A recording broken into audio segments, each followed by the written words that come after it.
Hi, I'm Scott Rutherford, and this is a bonus episode of the AXIOM Insights Learning and Development Podcast. We focused on AI in several episodes of the podcast series, and we'll have links to related episodes on the page for this one at axiomlearningsolutions.com/podcast. This conversation was originally presented as a live stream. In it, you'll hear about how L&D is and can use generative AI, how L&D leaders can navigate the use of AI in the learning function, including the pros and cons of using AI in the creation of learning content. And the discussion goes further to explore the larger issue of how L&D can support the adoption of AI throughout the enterprise. And so with that, I'm going to hand it over to the discussion with my live stream guests. Dr. Guido Minaya is the CEO and Chief Learning Officer of Minaya Learning Global Solutions, and Susan Nabonne Beck is the Vice President of Learning Design and Strategy at AXIOM Learning Solutions.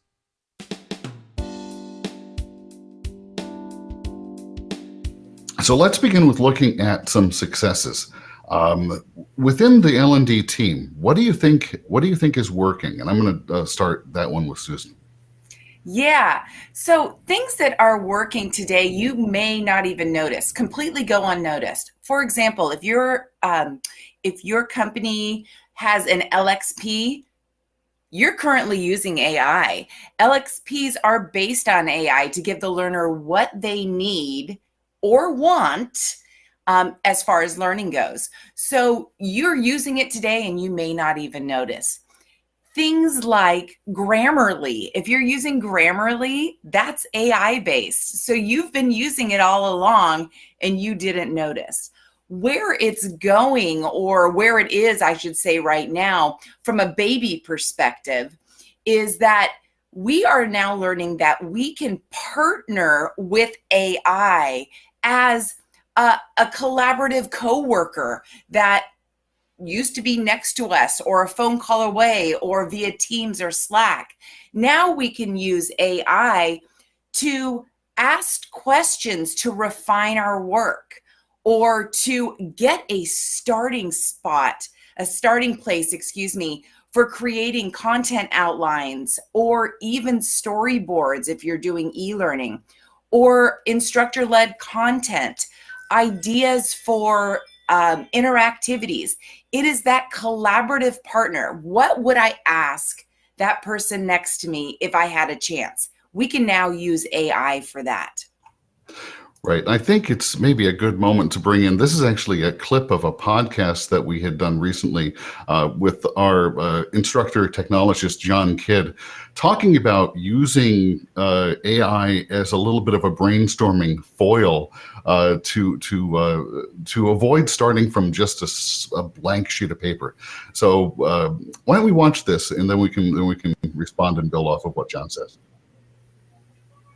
Whether I'm writing code, whether I'm generating content, whether I'm building outlines, whether I'm building a learning path, right? Because the tools are really good for people like me that don't do real well with a blank sheet of paper, if that makes sense. Give me a starting point. And as long as I understand what I'm trying to accomplish, man, these tools are fantastic. I love it because I can have it give me, for instance, if I was trying to build a learning path of taking a group and a technology from point A to point Z, I'll have it build the path for me. And then I'll go in and look at it and say, no, that's not correct. I wouldn't do that. But it gives me something to edit rather than building something from scratch. The same thing is true with course outlines. Build me an outline for working, for learning, I don't know, pick your technology.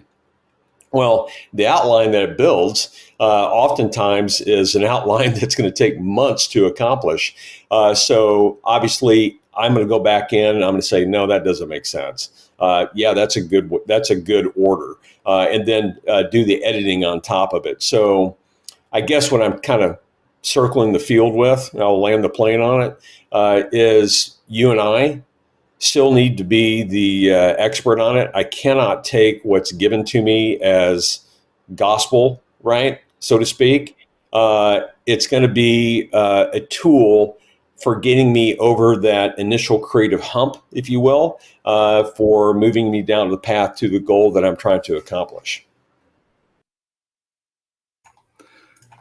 So with that as context, Guido, I'd love to bring you into the conversation here, and just to get your thoughts on, sort of the role of L&D. And I'm going to build a little bit on what John was saying in that clip, which is to say, there's a utility to these tools to perhaps elevate the knowledge of the learning professional, to say that, well, I'm not going to invest my time doing, the 5 hours of work it's going to cost me developing a course outline, when I can put that in AI, generate that more quickly, and then edit and tweak based on my expertise. Right. Yeah, I think that Susan covered great points, as did John. I think the one interesting element that we're still looking for more definition is in terms of intellectual property, right? So whose property is that, right? So generally, where it stands as of today, if we develop the outline, if we say to, let's say, ChatGPT or whatever tool we're using, here's my framework, now I want you to enhance it. Now I need this additional way of looking at it for this audience. So we're introducing that initial outline, and it could still be, a rough outline, but that's a first step where it's our intellectual property that's going in, and the tool is assisting us, right? So that's one caveat to consider.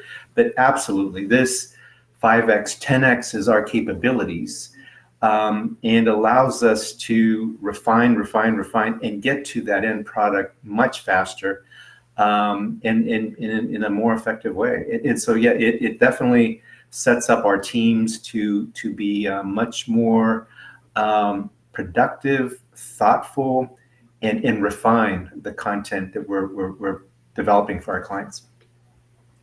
Yeah, and I think also as a new instructional designer or developer, it also gives you a sense of confidence, right? If ChatGPT, for example, or Copilot, something that day to day, if I can put my outline in and it gives me feedback of, yeah, this looks great, maybe add this or that, I have a vote of confidence from this all-powerful AI, right? But I completely agree with you. It is a matter, like John said, it is a matter of getting beyond the blank page. Right. I think just one added element is the, now are we talking about the free version of some of these tools versus the paid version, right? So yeah, in the paid version, you get some phenomenal capabilities that even further your ability to rely on those tools, right? So as an example, you could upload, different kinds of outlines. First off, all of that information is protected just for you, right? Or for your client or for your company. Mm-hmm. And then as you're uploading outlines of past courses that you've developed, it's learning from that. And then as you ask it questions, it's leveraging that framework and documentation to answer the next question that you ask it, right? So there's some pretty powerful tools given which plan of the tool that you're using. Right, and I guess this comes back to what I would posit is a mischaracterization of the potential of AI, which is to say that there's perhaps a misconception that all we should be doing with AI is striving for the faster and cheaper, and I think that misses the point of we can strive for the better. And really upend the whole. It used to be the old adage that you can have it fast and cheap or good, but you have to pick two of the three. I don't know, but I suspect that AI sort of disrupts that triangle a little bit. Yes, I definitely. I mean, it's tempting to say we'll be able to do this faster, cheaper. Really, it's the personalization, the alignment, the higher level of potential output that you can have that specifically speaks to that target student audience. And so it's elevating us, right? Are we going to be more productive? Yes, but we'll also be able to spend our time in really seeing, what is the highest value for that learner audience that we're developing for, or that we're delivering to. And that's really what drives value and performance. And at the end of the day, our stakeholders, our leadership, they're looking for that next level performance from our workforce. Therefore, this is spot on to what we as a company, they as leaders, need to be competitive in the marketplace. Sure.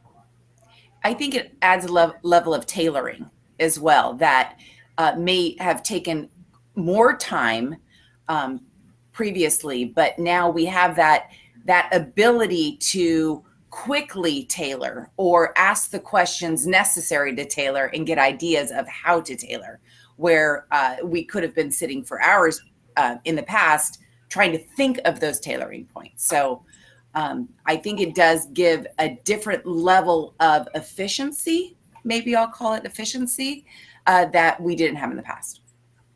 One thing I wanted to interject here, and I guess this is a little bit of an aside, and I don't want to belabor it for folks who understand how generative AI works, but it does tie it back into a point, that you were making earlier about what's the source of knowledge, what's the intellectual property behind this. So now I'm going to probably mischaracterized by using a broad brush, but when you put a query into ChatGPT or any of the Grok or any of the other tools, the words you type in are converted to numerals. They're tokenized, they call it, and then those are compared against the pattern that the tool has developed behind the scenes. And this leads to some very interesting glitches within the systems. The famous one that's being shared around right now is how many R's are there in the word strawberry, and the tools can't get it right. They'll come back and say, well, strawberry has 2 R's. Well, actually, it has 3. But because of the tokenization of it and the way it feeds the data into and out of the system, it has trouble handling some of those things, because all it's doing really is pattern recognition and pattern extension. And again, I'm going to go to a clip here. David Wynn was on our podcast a little while ago, and Dr. Wynn is a technologist with University of Minnesota. So let's hear his perspective here. Yeah, so large language models are named large language models because it's taking effectively the entirety of the internet language, all the words, all the books, everything, and trying to figure out a model of how that all works, right? So it's looking at structures.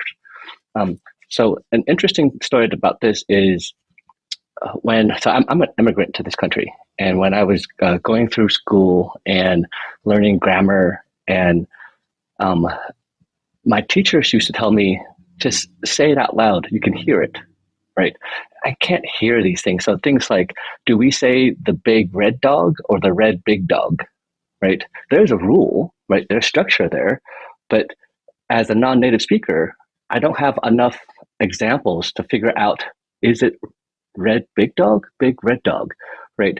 And when the teacher says, just say it out loud, you can hear it. We can hear it because when we have enough examples of these things, it makes sense. There's a structure there, right? So what's really interesting about ChatGPT and what's happening there is all they've done is taking all the corpus of the internet, like all text, right, and just fed it into this model to try to figure out what's the structure here, right? And what's really mind-blowing is their structure in language. There's so much structure such that when you ask it a question, right, it's just filling out the rest of that structure, and it fills out this seemingly very articulate, intelligent response. So there's a school that says, yep, it's intelligent. And there's the other school of thought that says, no, it's just outputting the structure and language that we fed it through all that training. So to build on that commentary and bring this back into the realm of the learning and development team, let's say, for example, that you're training a closed generative AI system on your own company's body of knowledge. what the tool then is going to be able to do, and then Guido, I'm going to give you first a chance to sort of maybe let's explore how we operationalize this. But what the tool is going to be able to do is index your body of knowledge, your best practices, all of your learning materials, perhaps, and then suggest back to a user, okay, here's what we think might naturally come next, and that starts to become, I know, you operationalize that as perhaps, is that coaching? Is that nudging? How do you see that being Sure. actioned? Sure, and not even getting into digital agents or agentics, right? So we'll take ChatGPT as an example, right? You're able to go and say, because really, as was explained, it's taking the billions and billions of documents that it's learned from, and then you're asking a very specific question, and based on those billions of documents, it's predicting what an answer should be, right? It may be incorrect that it leveraged these reference points versus those reference points. So what you're able to do is you can set up your own specialist, in essence, right? With the standard ChatGPT approach, and say, you are a seasoned instructional designer that is most familiar with the best models, the ADDIE model, all the best models available, and you can provide more context. You also know multimedia design, micro learning, evaluation, and so it's taking all of those billions of documents now and making the corpus more narrow, in the sense that the body of knowledge more narrow, in the sense that, okay, I'm in this lane. My answer should be based on this lane. And then that's just the easy starting point. Then you're actually able to upload documents and say, okay, well, here's how we specifically do these learning development processes in our company. And you're able to upload it. You're able to upload examples of courses, right? All of that then becomes that more narrow body of knowledge, and it's able to give you a much better answer. Is it exactly 100% of what you may want? Probably not, but you are that much closer as you're doing that kind of mini training for that, even before you get into digital agents. Yeah. So you brought up a great point. Word of caution, if you will, if you are new to prompt engineering, or even using any of the AI tools where you can ask questions, please do not copy and paste. Do yourself a favor and actually look through what was produced. Even if you feel like your prompts were perfect and you have given them all the information possible, I call them a them. I don't know why. I also say please and thank you, just in case they take over the world. I want them to like me. So, but anyway, read what was given back. Do not just simply cut and paste and send off to your manager or client or whatever, because to summarize pretty much everything we've talked about for the last few minutes, there is still room for error in AI. And more importantly, the specific thing that you're looking for, they just may not get. So, yeah, word of caution there. Don't just copy and send it on over. Well, it seems like if we have any continuing anxiety about AI taking our jobs, the one thing that we should not do is take the human element out of the interaction. No. Exactly. And that's why the term AI and HI, human intelligence, is so critical, because AI doesn't have empathy. AI, the creativity is not there. It doesn't have the ability to collaborate with others before arriving at an answer, the critical thinking component. So now those super soft skills are even more critical in this new dimension that we've entered. And that's why, from a learning leader perspective, how are you going to further develop those skills within your workforce? Because they become even more critical as we move down the path of digital workers, digital agents participating in our workforce. Yeah, and that's probably a good moment to pivot to say, well, okay, besides what we in the learning and development teams can do with AI, it's really about how do we step forward and support the organizational change that every organization is facing in some level, about, well, how do we leverage and how do we create creative advantage for the enterprise based on these AI tools. And Guido, I'm going to give you a first stab at this, but we mentioned prompt engineering as a discipline for the L&D team. Teaching prompt engineering to the enterprise is also maybe not more important, but equally important for sure. Absolutely. I'd say that's a key skill set. And there's so many ways to direct our workforce into improve their prompt engineering skills, as well as developing a course on that may assist our unique situation. But really, it's also AI literacy, right? So as we've all seen, and maybe how we initially faced AI, you're initially a little bit intimidated. You know, what is this incredible new world? Should I even be dabbling in it? And really, it's helping our workforce see that these are phenomenal tools, and the sooner you're able to understand how to leverage them, when to leverage them, why to leverage them, as you become, and you don't have to start big with robotics or computer visioning basics, right? You will continue to learn and expand your capability set. But yeah, I would say prompt engineering, the AI literacy, as well as ethics included in that mix as well.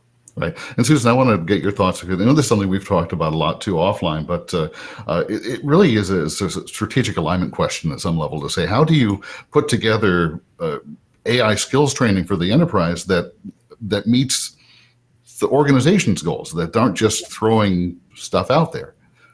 Yeah, absolutely. I think we go back to the good old ADDIE model. We need to analyze. We need to scope out what the organization's actual goals are, and then do a skill gap of where is the organization workforce? Where are they on AI? What have they been using thus far? Something like the banking industry probably has been using AI from an agentic perspective, with these agents or bots for quite some time. So they may be more familiar with AI and trust it a bit more. Where other industries, they may be completely at the ground floor of it and have a hesitation to learn it. So we do have to do those sort of analytics to get a starting point for the organization. And then it's the baby steps. It can't be from 0 to 100 immediately. Why? Because that learning process and that trusting process is incredibly important. You may not have the opportunity to be a prompt engineer. You may not be in an AI tool like ChatGPT, but you may be trusting an AI tool such as Well Said Labs. Oh, let's take an L&D example. For those of you that are using AI voices out there, if you used it a year ago, 2 years ago, you know it is much different than it is today. The pronunciations are better. The inflection is better today than it was 2 years ago. But you've now trusted that it is growing from where it was. It's actually growing all the time. I swear hourly it changes, but that's my opinion. So from an larger organization perspective, again, back to basics. We're doing some very, very deep analyzing and scoping of where the workforce is, and more importantly, really where the organization wants to go or plans to go with AI. Right. And okay, go ahead. Yeah, and just adding to it, and I'm right now I'm wrapping up. This is my last week of a UC Berkeley course on business strategy and implementation of AI. And really, the reason I took this 2-month course was to get the lens of a leader and how are they looking at it as they start making decisions for their large organizations, right? And in many companies, you've got the Johnson & Johnson example that trained 56,000 employees on AI literacy. Great, that is the absolute exception. Like, that is the absolute exception. Right. In many cases, just like you have AI startups, right, on applications and all that, within larger companies, you have these independent projects that are taking place on AI. But really, there's not that system-wide approach to development, right? So as learning leaders, we are not only are we able to, we are going to be called upon to help the company raise the bar in terms of AI. And we are in such a fun, unique, strategic position to lead, because it's not going to be the IT side of the house. It's not going to be the HR side of the house. This rests on us to really expand that AI capability set within the company. And the more we learn about it, the more we use it internally, the more we, as Susan said, do that analysis and gap analysis, we'll be ready to provide very high value to our company. Yeah, and that builds really well into, actually, I'm going to cut away for another little quote here. This is, again, from our podcast, but Judy Pennington is also with the University of Minnesota, but her experience is largely in large consulting firms. And we talked about this as an opportunity that should empower L&D as a change agent into helping the organization manage an enterprise-wide change initiative. I think getting all of the C-suite involved, at least in understanding where their heads are at. There's a lot of information out there right now about these tools and the goodness of them and the scariness of them, the unethical behavior that could happen, et cetera, et cetera. And so I would suggest, like any other big transformational activity that you want to do, and I would include L&D in this and HR, and make sure that that the viewpoints are known. Security is a huge one, because you're going to have somebody saying it isn't secure, you can't use this tool because it's so on and so forth. You want to kind of get on the same level of understanding about what it is, what's good about it, what's bad about it. And then you can start understanding it isn't going to go away. That's the thing. We have had this conversation amongst the university people here.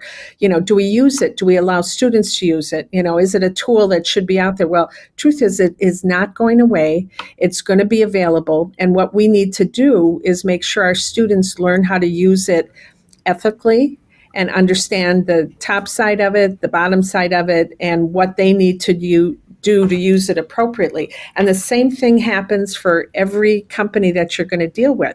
And so I think the L&D people need to become very flexible and very strategic and very change-able about whether the tool today is AI, and in 6 months from now we'll have a podcast and some new thing that is the new shiny object that's out there. How do you understand, is it right to use, is it not right to use? But I think you for sure need to start with the C-suite and at least understand where the good stuff, and like all good change management strategy, find who already thinks it's cool, work with them to demonstrate how it can be so helpful, and then communicate it and celebrate it to the rest of the organization. And guess what?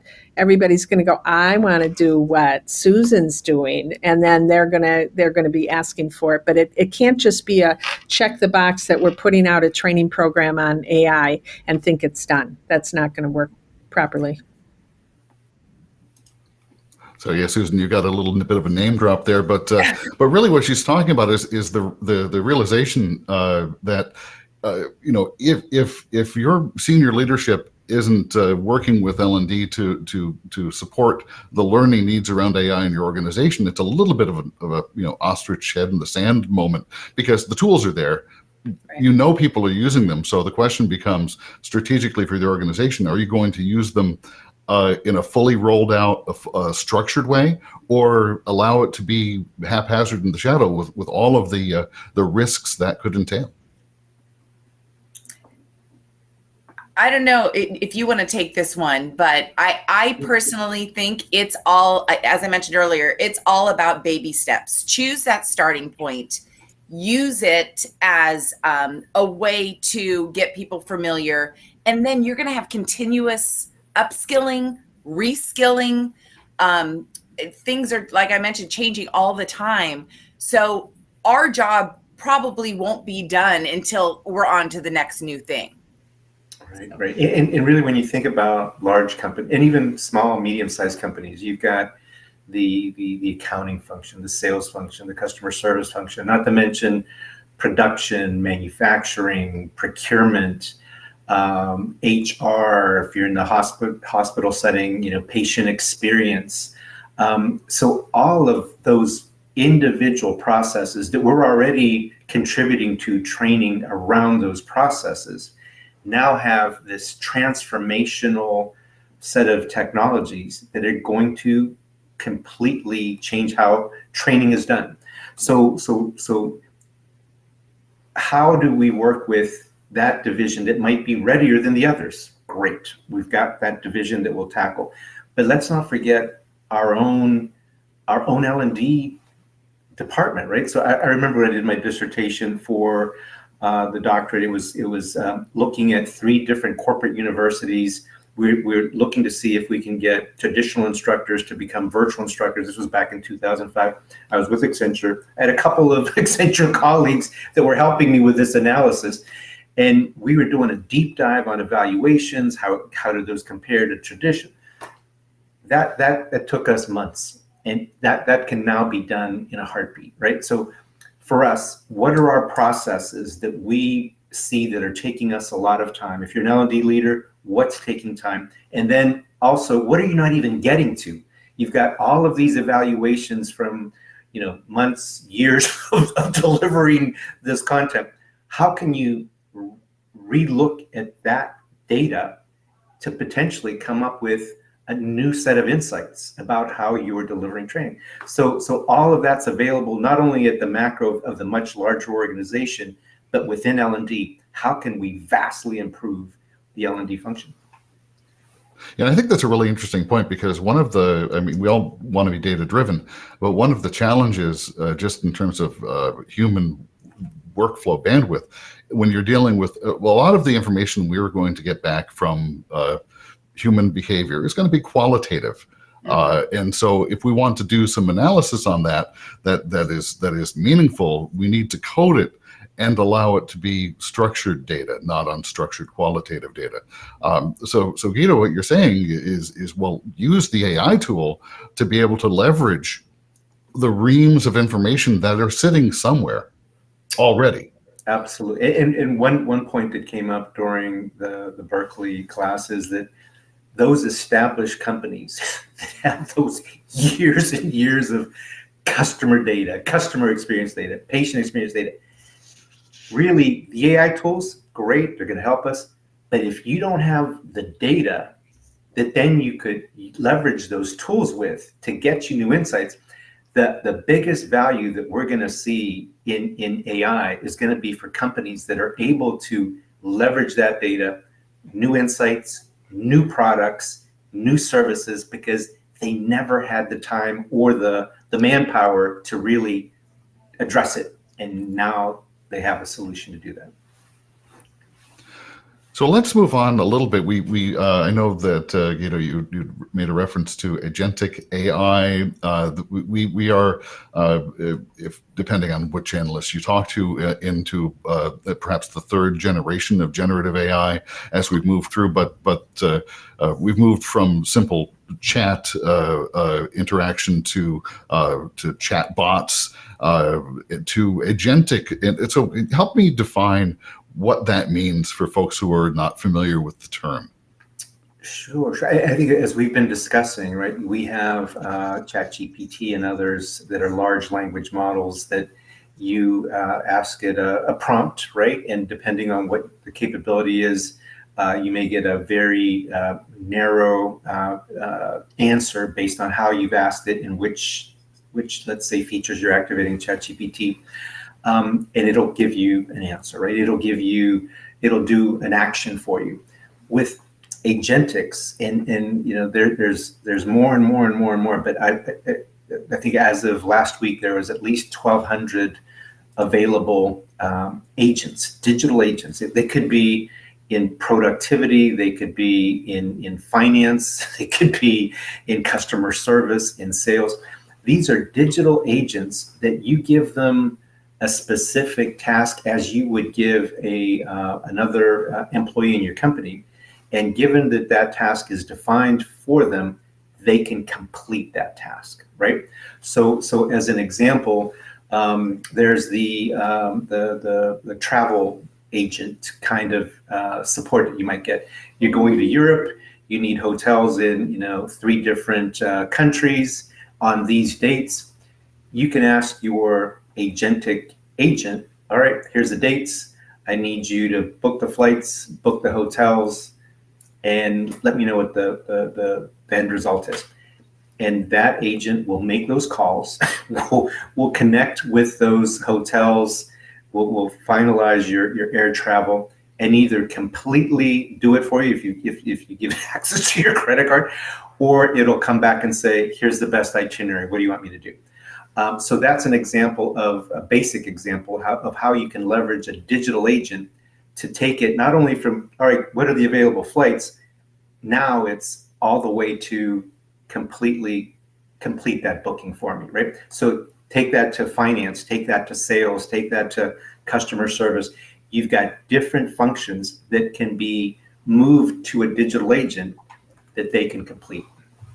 Right, and that's I'm going to bring up. You had shared a graphic with me, and I want to bring this forward so you can talk us through. But this speaks, I think, to that multiplier effect of the pace of progress and change. I don't know if Guido, if you can see the graphic there. It's not showing up yet, but no worries. Yeah, and I think if it's a graphic that we talked about, Scott, basically. It's looking at human evolution and the progress we've made, right? So here you go. So basically, up until 2025, we were progressing, at a certain level. We were increasing in terms of our productivity and capabilities. And now we enter the world of agentics.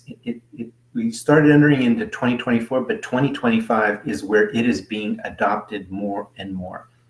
And the level of productivity, the level of progress that we're going to be able to make by leveraging these digital agents, these co-workers that are now digital agents, is going to be phenomenal. So that's exactly the point that we're at, and this was in January of 2025.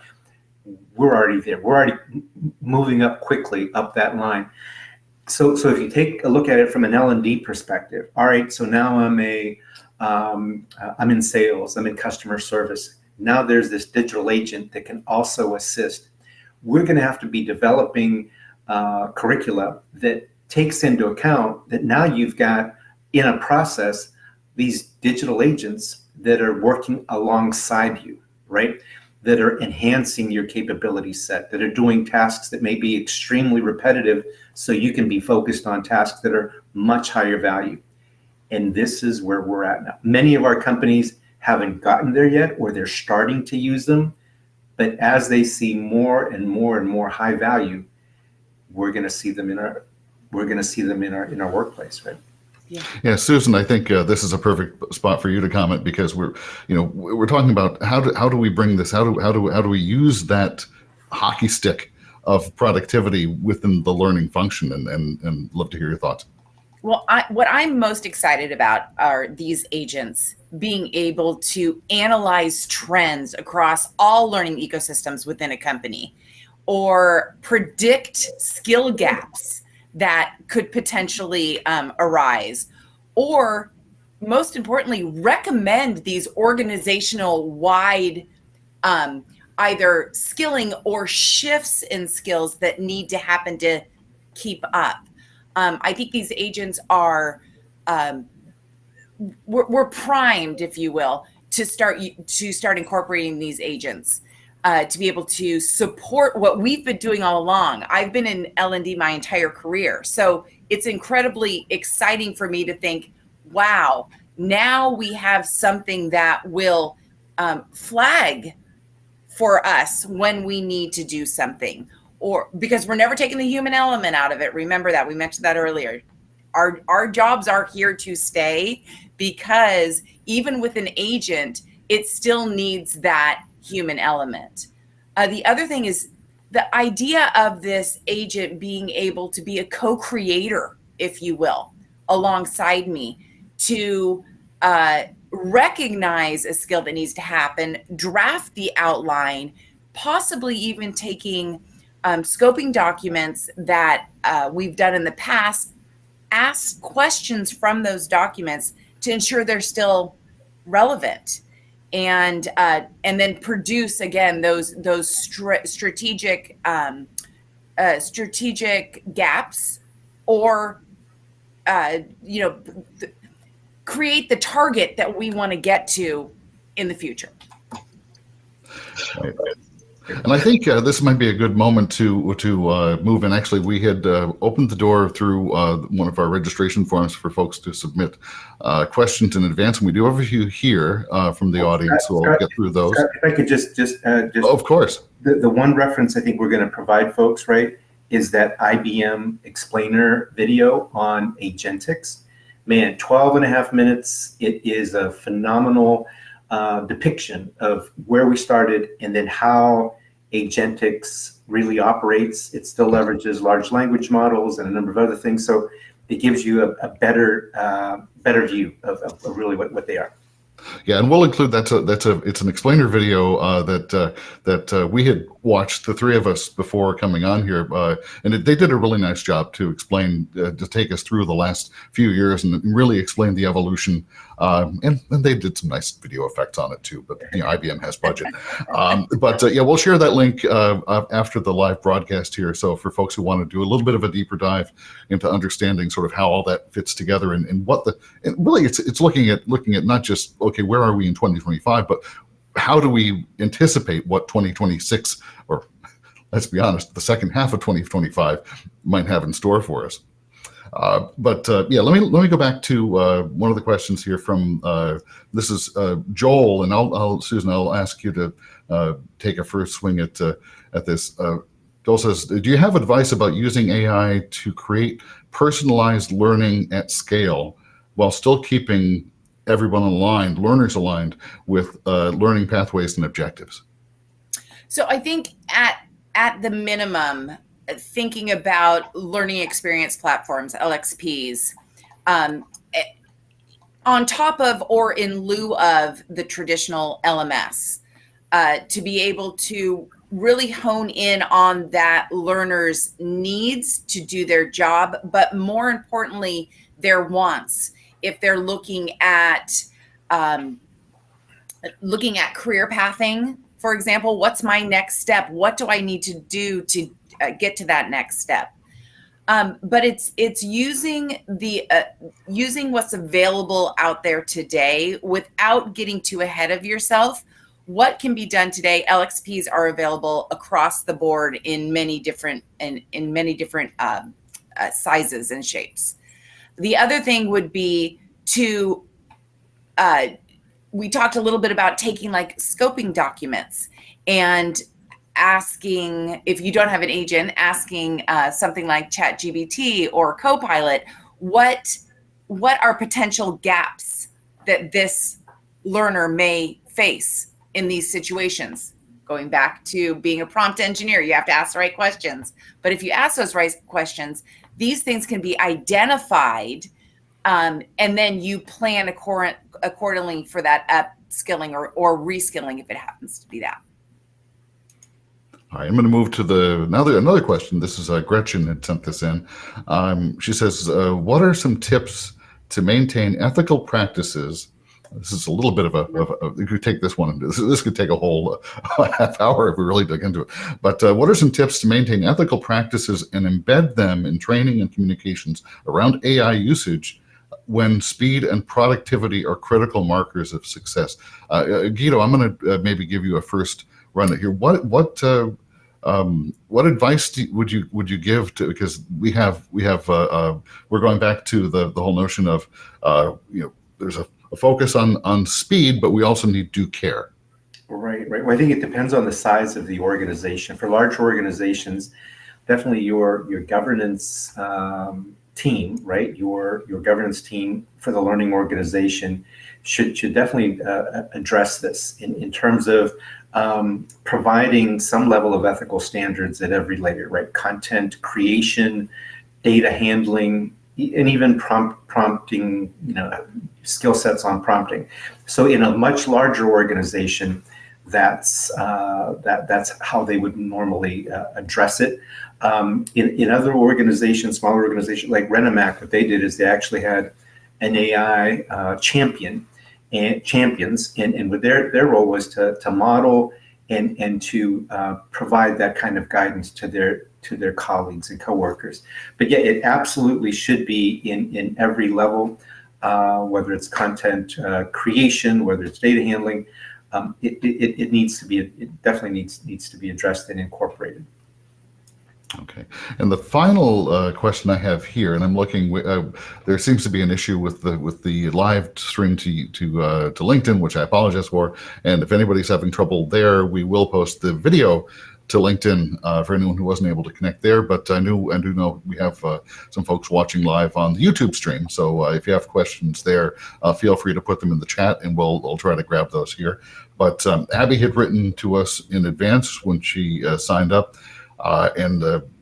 Susan, I'm going to give you a first stab at this one, which is, do you have any advice about the use of AI in the measurement of learner behavior or learner progress? And do you think this creates ethical concerns? Tough one. Well, not tough one, but it's definitely one of those things you have to think about. Let's go backwards, talking with the ethical concerns. Taking the human element out of it at this point, I think may present an ethical concern, because I talked about trust, right? We aren't at the point that we're trusting that AI can learn to be more subjective. I'm choosing my words carefully for this. In short, I think that there is an ethical concern right now. If that data is collected and just used as is, if we're taking out the human element altogether, absolutely.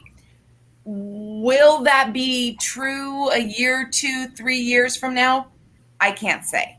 But as of right now, I think that there is an ethical concern about collecting that data and using it as is today. More importantly, without letting the learner know that this data is being collected and potentially used as well. As far as measurement, using AI to measure, I think we should, because again, efficiencies in what we do, use AI to collect it, but it's a matter of ensuring that we're communicating, that we are collecting it, what we're collecting it for, and then not just using it as a cut and paste to without the learner knowing, and right, without us putting our fingers on it. Yeah, and the oversight and the control, and I'll let you jump in here. This is a little bit what we talked about earlier. Is we can't just let it go to the wild. We need to be able to ensure that as it's ingesting whatever information, if it's learner performance, if it's if we're trying to gauge whether a learning intervention created behavior change in an organization, we're going to have a certain set of inputs that we're going to be able to gather to measure that, but that can't just be taken as gospel coming out of the AI tool. Right. Absolutely.